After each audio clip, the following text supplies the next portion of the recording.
Página de abertura. Do livro Fonte Viva, psicografado por Francisco Cândido Xavier, pelo Espírito Emmanuel.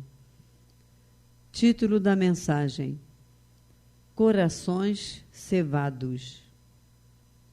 Cevastes os vossos corações como num dia de matança. Tiago 5:5. Pela prosperidade e aperfeiçoamento do mundo, trabalha o Sol, que é a suprema expressão da divindade vital no firmamento terrestre. Colabora o verme na intimidade do solo, preparando o ninho adequado às sementes. Contribui à aragem, permutando o pólen das flores.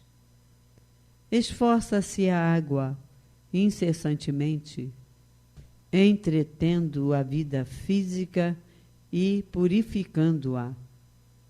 Serve a árvore, florindo, frutificando e regenerando a atmosfera. Coopera o animal, ajudando as realizações humanas, suando e morrendo, para que haja vida normal no domínio da inteligência superior. Indefectível lei de trabalho rege o universo. O movimento e a ordem, na constância dos benefícios, constituem-lhe as características essenciais.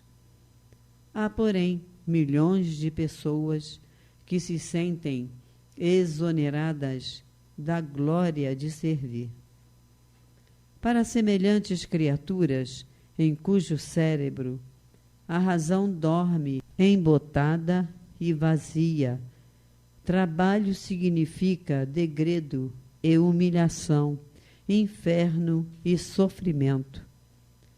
Perseguem as facilidades delituosas com o mesmo instinto de novidade da mosca em busca de detritos. Conseguida a solução de ordem inferior que buscavam, circunscrevem as horas e as possibilidades ao desenfreado apego de si mesmas, imitando o poço de águas estagnadas que se envenena facilmente. No fundo, são corações cevados, de acordo com a feliz expressão do apóstolo. Criam teias densas de ódio e egoísmo, indiferença e vaidade, orgulho e indolência sobre si próprios, e gravitam para baixo. Descendo, pelas pesadas vibrações a que se acolhem, rolam vagarosamente para o seio das vidas inferiores, onde é natural que encontrem a exigência de muitos que se aproveitam deles, à maneira do homem comum que se vale dos animais gordos para a matança. Emmanuel. E agora, a palestra. Olá, amigos do Grupo Espírita Francisco de Assis, todos que nos acompanham pelo canal do YouTube do Jefa.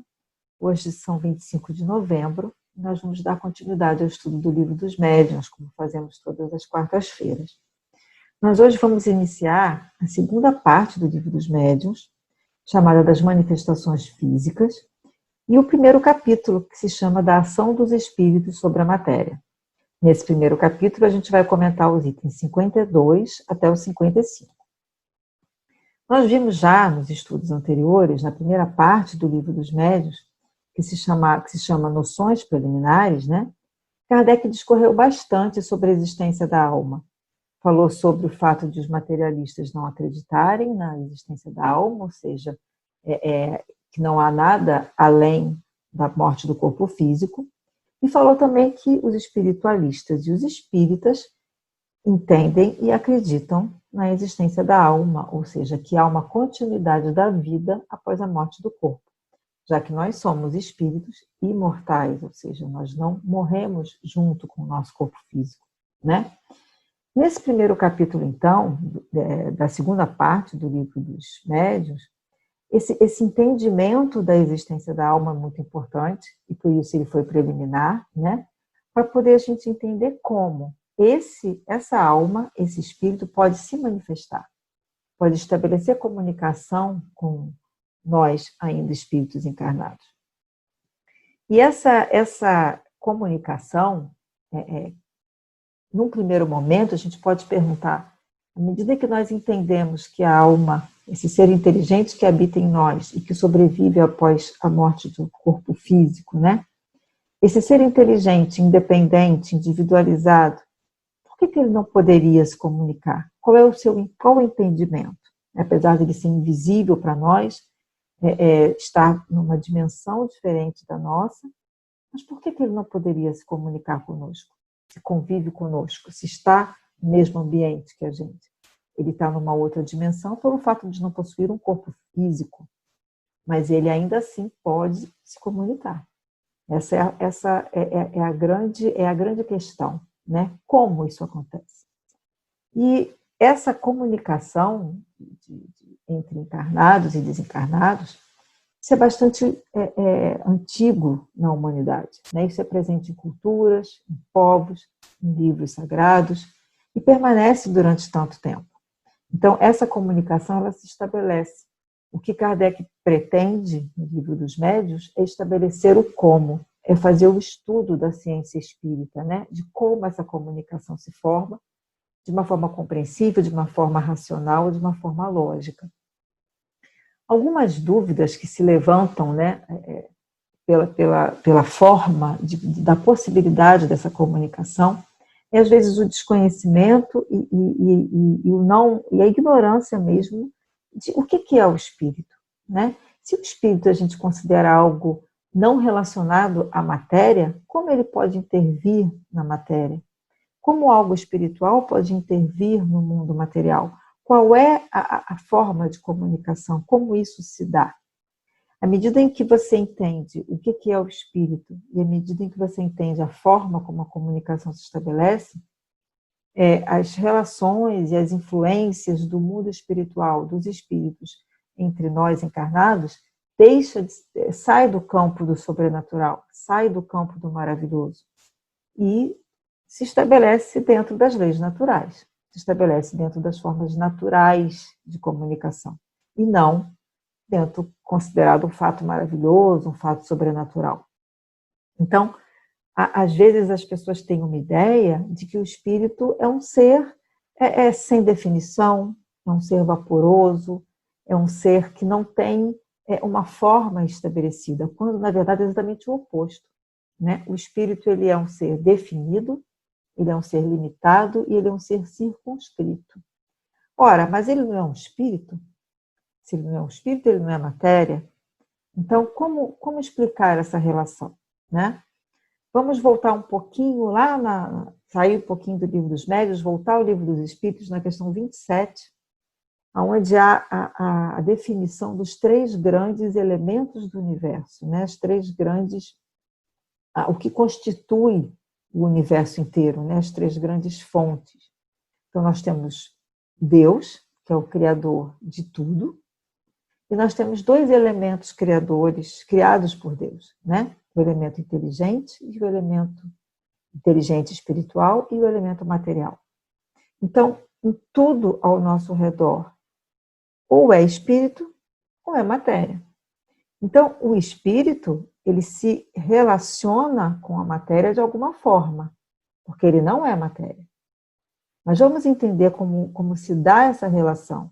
E é por meio desse estabelecimento, desse conhecimento, que a gente vai poder entender e vai trazer para o âmbito do natural esse fenômeno. Então, lá no Livro dos Espíritos, também, mais à frente, na questão 93, Kardec pergunta: o espírito propriamente dito, né, o elemento espiritual e o elemento material, o espírito propriamente dito, nenhuma cobertura tem? Ou ele é envolto em alguma substância? E os espíritos respondem que sim, que o espírito é envolto em uma substância que para nós ela é vaporosa, mas para eles é bastante ainda grosseira, bastante densa.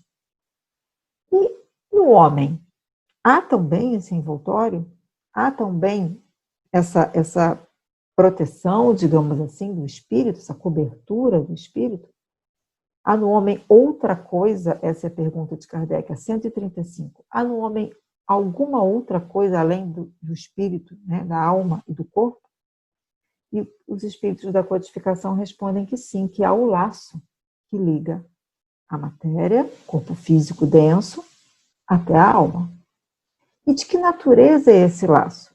Observem bem a resposta. A natureza do laço é semimaterial. Uma matéria sutil, quintessenciada, mas que ainda assim é matéria. Então, o laço que une o corpo físico ao espírito, esse envoltório que faz a comunicação entre o material e o espiritual, é também material, mas é uma matéria diferente. É uma matéria mais sutil, uma matéria que não se submete aos nossos testes da nossa física, da nossa ciência, mas é material. Então, esse laço, ele foi batizado por Kardec. Ele fez uma analogia, ele fez uma comparação entre o germe, né, de um fruto, a proteção de um verme, do germe de um fruto, que é o perisperma. Ele chamou essa proteção, esse envoltório do espírito como perispírito. Então, o perispírito, ele acompanha o espírito no mundo espiritual, enquanto ele está desencarnado, e se mantém durante a encarnação do espírito aqui na Terra. E nesse momento da encarnação, ele cumpre um papel importantíssimo, que é o papel de comunicação entre o corpo físico, que se relaciona com o mundo exterior, e o espírito. Então, o perispírito, ele está relacionado ao espírito sempre, durante a encarnação e durante a sua vida espiritual de desencarnado. E no momento da transição, né, da passagem da vida de encarnado para a vida de desencarnado, ou seja, quando há a morte do corpo físico, a desagregação das células, o corpo vai se deteriorando por alguma doença ou por alguma situação mais brusca, um acidente, alguma coisa dessa forma, e há a morte do corpo físico, o espírito se vê liberto, ele se vê livre. Mas como se dá essa separação, né? Também no Livro dos Espíritos, na questão 155, os espíritos dizem que, rotos os laços que retinham a alma ao corpo, ela se desprende. Que laços são esses que se enfraquecem e ficam rotos? Se está se referindo ao perispírito. E essa separação do perispírito do corpo físico, que é a união, a conexão do espírito com o corpo físico, se dá por meio do perispírito, essa separação não é instantânea, não é de imediato, não é rápida, não é brusca. Ela é uma separação suave. A resposta dos espíritos nessa questão diz assim: a alma se desprende gradualmente, o espírito se solta pouco a pouco e os laços se desatam, não se rompem. Então, a separação do espírito após a morte do corpo físico, que permite a sua liberdade, se dá com o perispírito. O perispírito se desprende do corpo físico com o espírito. E aí acontece um fenômeno, após esse desenlace, após a morte do corpo, se dá um fenômeno que a gente chama de perturbação. O que é isso? Quando o espírito se percebe no mundo espiritual, se percebe separado do corpo físico, ele, por por ainda estar entorpecido com todo o processo que aconteceu, ele se percebe, ele se identifica, mas ele também percebe o seu corpo físico. E fica confuso, há um momento de confusão, onde da mesma maneira que ele se vê o corpo físico dele e se identifica com o corpo físico, olha para si próprio e se reconhece. Então, ele fica confuso. Ele sabe que está vivo, porque ele está pensando, ele está raciocinando, mas ele vê o corpo físico e vê a si próprio. Então, o que ele está vendo, na verdade? Ele está vendo o perispírito dele, que mantém a forma que ele tinha enquanto encarnado, que mantém a sua identidade, que mantém a sua identificação. Ele se reconhece, assim como se reconhece, outros o reconhecem. E da mesma forma que ele vai se manifestar, por exemplo, posteriormente, numa manifestação, uma reunião mediúnica, onde ele pode ser até mesmo visto pelos médiuns videntes, ele vai ser reconhecido, porque ele mantém a identificação que ele tinha enquanto encarnado. Ele mantém a forma humana, ele mantém a sua forma da maneira da sua última encarnação, na maioria das vezes. Então, esse perispírito é o que dá a forma, é o que identifica, não só para si próprio, para se perceber vivo, se perceber pensando, existindo, como para os demais espíritos, na sua nova realidade espiritual, e também ao ser reconhecido quando ele se demonstra, quando ele é visto numa reunião mediúnica por um médium vidente. Então, o perispírito ele cumpre um papel extremamente importante, tanto na vida de encarnado do espírito, quanto na sua vida de desencarnado, né? O corpo não lhe serve mais, ele chega a essa conclusão de que ele continua vivo, mas ele não precisa mais daquele corpo, aquele corpo vai perecer, mas ele se reconhece, ele mantém a sua individualidade. E é dessa forma, pelo perispírito, que ele consegue comprovar a sua identidade, a sua personalidade no mundo espiritual. Mais à frente, isso que fala, inclusive, a pergunta 284, a resposta à pergunta 284 no Livro dos Espíritos. Os espíritos constatam as suas individualidades pelo perispírito, que os torna distinguíveis um do outro, como nós, o nosso corpo, os distingue enquanto a nossa vida de encarnados. Então, enquanto nós estamos nessa encarnação, nas encarnações muitas que nós já tivemos, nós temos 3 elementos convivendo na nossa forma, né? Nós temos o corpo físico, que é aquele que se relaciona com o mundo exterior, que recebe as impressões do mundo exterior. Nós temos o nosso espírito, que é a sede da nossa inteligência, sede do nosso conhecimento moral, da nossa evolução moral, do nosso senso moral, e sede da nossa memória, onde estão guardados todas as nossas vidas passadas, todos os nossos aprendizados, todas as nossas experiências estão no espírito.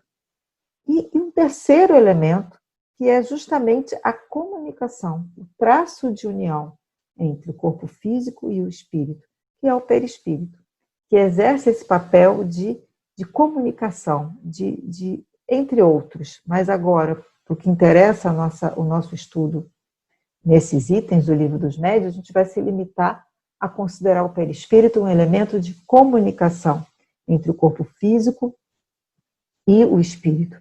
Ele traz para o espírito as impressões do mundo exterior, as vivências, as experiências do mundo exterior que o corpo sofre e retém, e traz para o corpo as vontades, as determinações, as deliberações do espírito para aquele corpo, para aquela vida, para aquela existência. Então, o perispírito é um canal de comunicação extremamente importante. E, durante a vida no mundo espiritual, é o responsável pela manutenção da forma, é o responsável pela identidade, é o responsável pela identificação dos espíritos uns dos outros. O perispírito, e é muito importante que se retenha essa informação para a continuidade dos estudos no Livro dos Médiuns, o perispírito ele é material. Apesar de etéreo, apesar de vaporoso, apesar de invisível para nós, ele não deixa de ser matéria. E é justamente essa matéria que mantém a forma humana do espírito desencarnado e o identifica.